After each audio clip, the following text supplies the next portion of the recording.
Come on in my kitchen. 9 a.m. Wednesday morning. This is going to be a long show. I'm going to cut in and out because it's about tonight's supper, but it's going to take just about all day to prep up.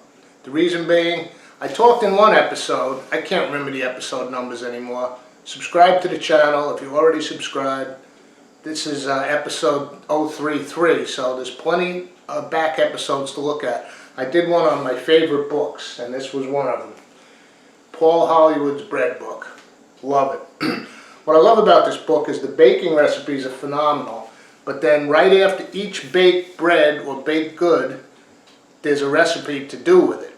Okay? So tonight, I'm celebrating these incredible tomatoes. The garden's just killing. Look at this brandywine. There's an old, if you grow tomatoes, there's an old adage, the uglier the tomato, the better the flavor. Look at that. You're not seeing that in a store. Maybe in a farm market. But these these tomatoes that are bred for shape and color and all that are pretty much bogus. This is what you want. So I'm going to make a classic panzanella. Okay, it's an Italian bread salad with fresh ripe tomato. I happen to have in the freezer some beautiful yellow peppers that I had roasted. It's got capers. It's got fresh basil. It's an incredible salad, and I decided that's going to be my supper tonight. But the reason I'm starting at 9 a.m. is you need a really nice bread for this salad, preferably ciabatta. So I'm going to do the ciabatta out of Hollywood's book. Let's go to the board. I'm starting with 200 grams of bread flour, strong protein bread flour. This is about the only flour I keep in the house these days. King Arthur bread. You can see there, 12.7% is the protein content. Good, strong bread flour. Then I have some active yeast. I already bloomed it off in 150 milliliters of water. So the ciabatta recipe has 400 grams of flour and 300 ml of water. We're using half right now because we want to, this is going to be a 6-hour process right here, just to get this yeast and water. It's kind of like a sponge. One of my favorite tools in the kitchen, I told you that in a past episode, the Danish bread whisk. Alright, that's it. 6 hours. Now, I can be a forgetful clown, so I'm going to set it right here.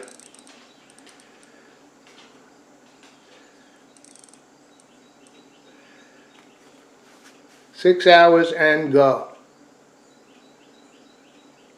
We'll cover this with our plastic wrap. Just let it sit right here on this counter next to this tomato. And I'll see you all at 3 p.m.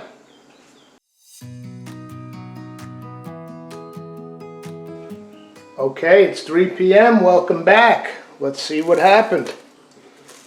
6 hours for our sponge ciabatta. Look what's happened. It smells unbelievable. Almost smells like beer. That fermentation that's going on. 6 hours. So now we're going to add our other 200 ml of flour. We did half of our yeast. It's 7 grams total, so we did 3. So I'm going to add the other 3.5. We did 3.5 first. And now we're going to add the salt. You never want to add your salt on top of the yeast. Add it to the other side. They need to get kind of used to each other. And our second 150 ml of water.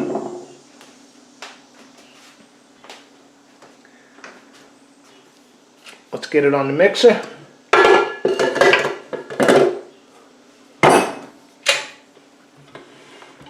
And we're going to give that about 5-10 minutes. Knead it up good. Whoops, turned it off.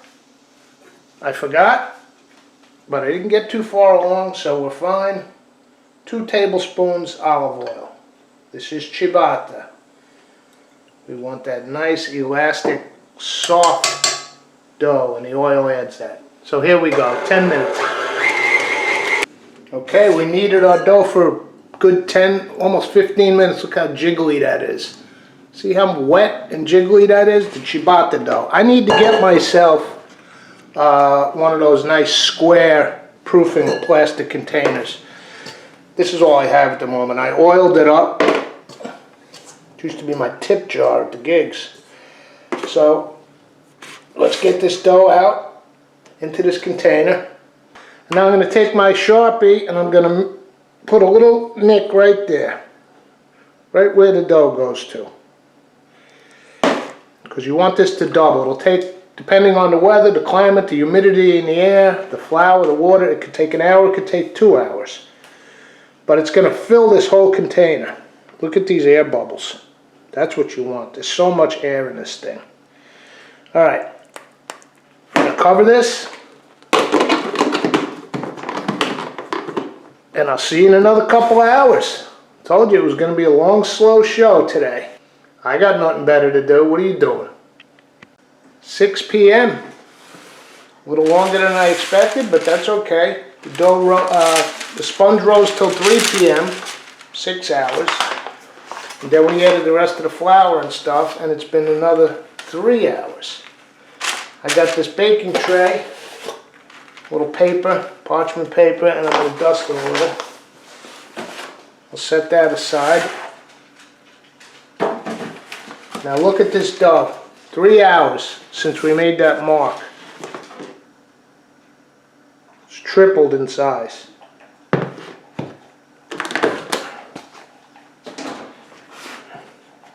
Get a load of, look at the air in that thing. You can see the air bubbles there and big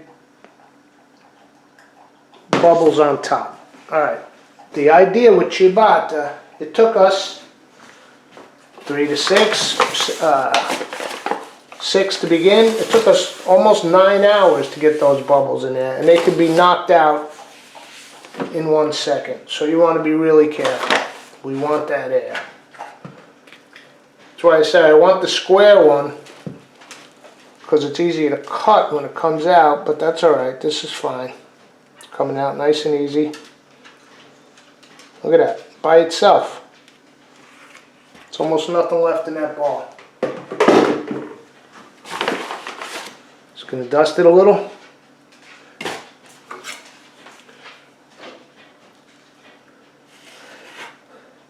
Trying to disturb this dough as little as possible. Leave all that gaseous beauty inside. Okay, now it's time to take my tray.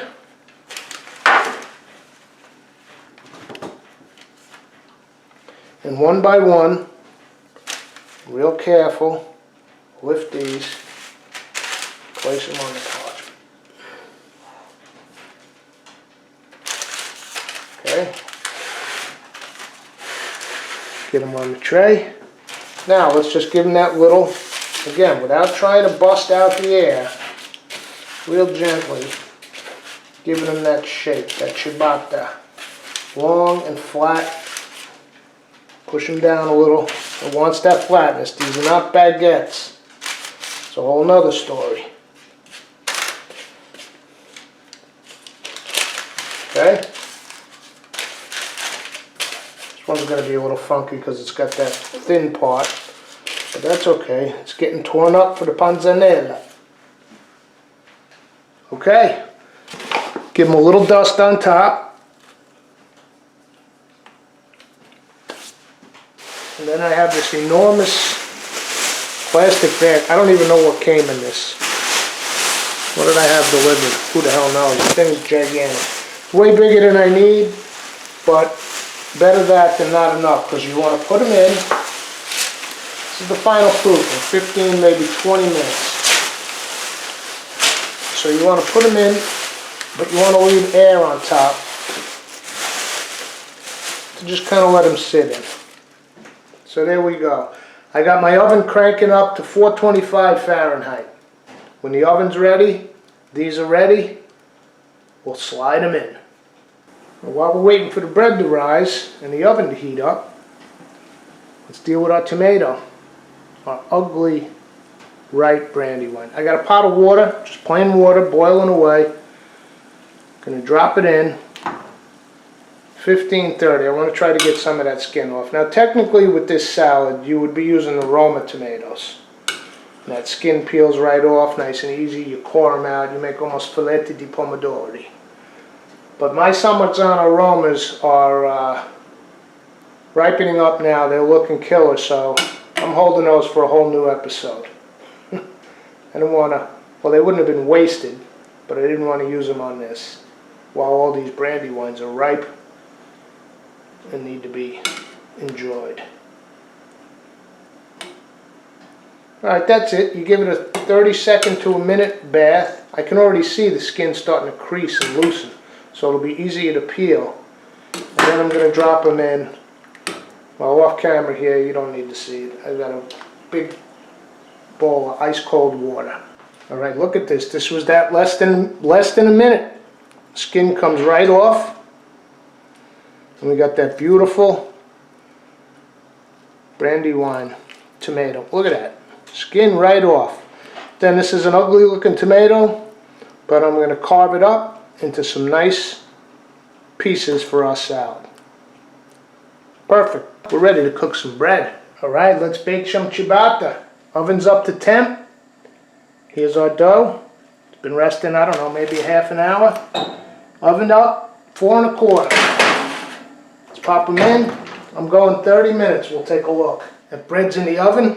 It smells unbelievable. Ciabatta. So while that's baking, and of course it has to cool a bit, I'll make my dressing. So here's the rest of the stuff we want for our panzanella salad. Here's that brandywine tomato that we dropped in that, blanched in that boiling water. Took the skin off. Again, I'll remind you, this would technically be done with a Roma tomato, scooped out and just used just the thick flesh. But the flavor on these brandywines is just unbelievable. These are some yellow peppers that I had done from the Buggiali recipe.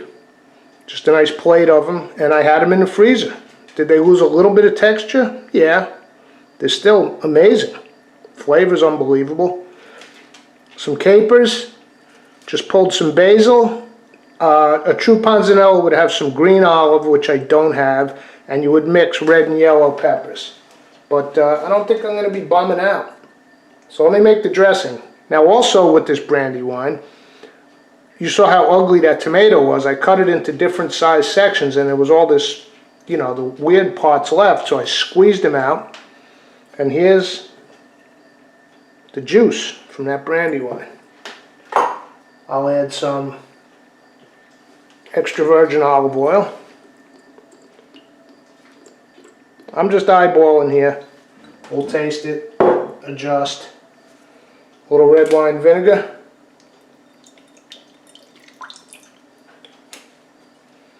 Smashed up a few garlic cloves, 3 or 4 small, not giant cloves. Salt, black pepper.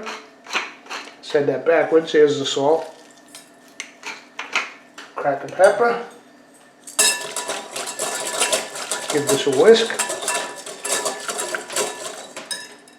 A little mini tasting spoon.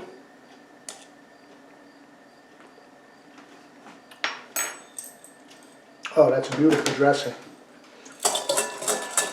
Just going to add a little more oil. The tomato juice really is, wow, incredible. Another splash of red wine vinegar. Just to give a little more volume, because the bread is going to go in here and soak. That's the actual panzanella part.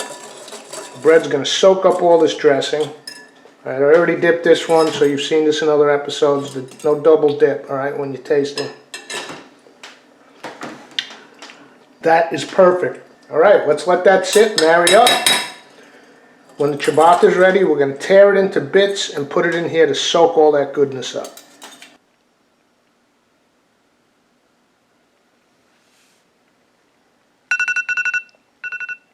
Oh, there's our ciabatta. Let's go check it out.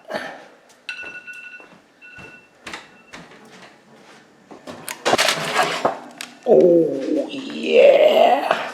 Perfection. Let's get these loaves up on the rack to start cooling. I'm going to use one while it's still warm, but anytime you bake bread, it's like letting your steak rest. All the juices are going to redistribute. When you bake that bread, there's steam inside. It's still cooking. So you want to let this rest for a while, at least a half hour. All right, our ciabatta's cooled down. It's still warm, but it's not hot. Feels good. Smells incredible. Here's our dressing, which has also been sitting for a while, so it's really had time to marinate on itself. I'll tell you, it's like a vinaigrette, but with that crushed fresh brandywine tomato juice, it's unbelievable.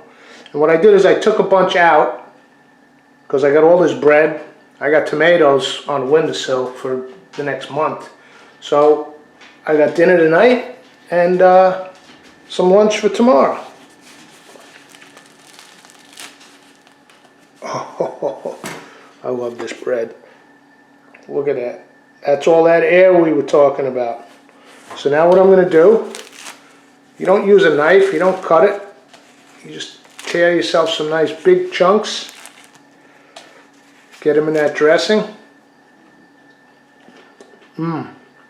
Oh, bread's unbelievable.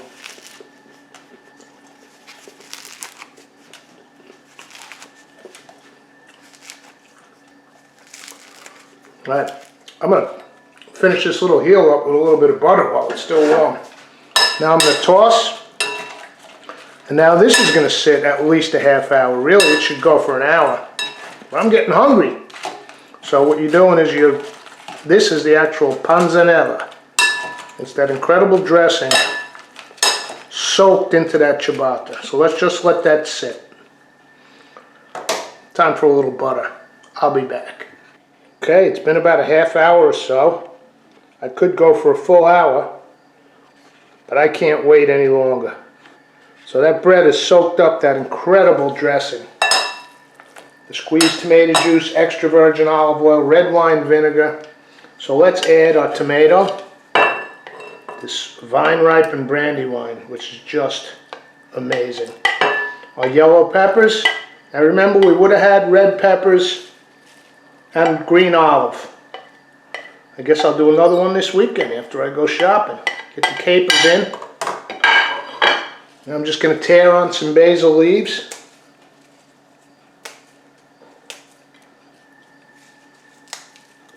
I can't even describe the aroma that's kicking up out of that bowl at me. When you start tearing basil, the vinegar in the air. Let's give it a little mix. I got the basil out. Let's go for it. It's sitting here on the counter. All right. Last but not least, another crack of black pepper. Let's plate some of this up. Let me get some tomato in there for the color. And I just leave the garlic, cloves. They've been in that marinade all that time. They're part of the dish. Let's give this panzanella salad a try. Fresh brandywine tomato, that ciabatta that we just baked, basil, red yellow pepper, capers.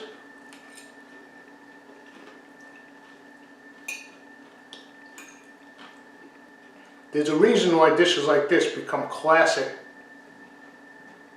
things in a culture and just survive hundreds, thousands of years, and everybody just keeps making them. I mean, it's unbelievable, man. The bread, I think I'm going to have some tuna salad on that ciabatta, maybe Friday. Buon appetito. Thanks for coming to my kitchen. We'll catch you for the next episode.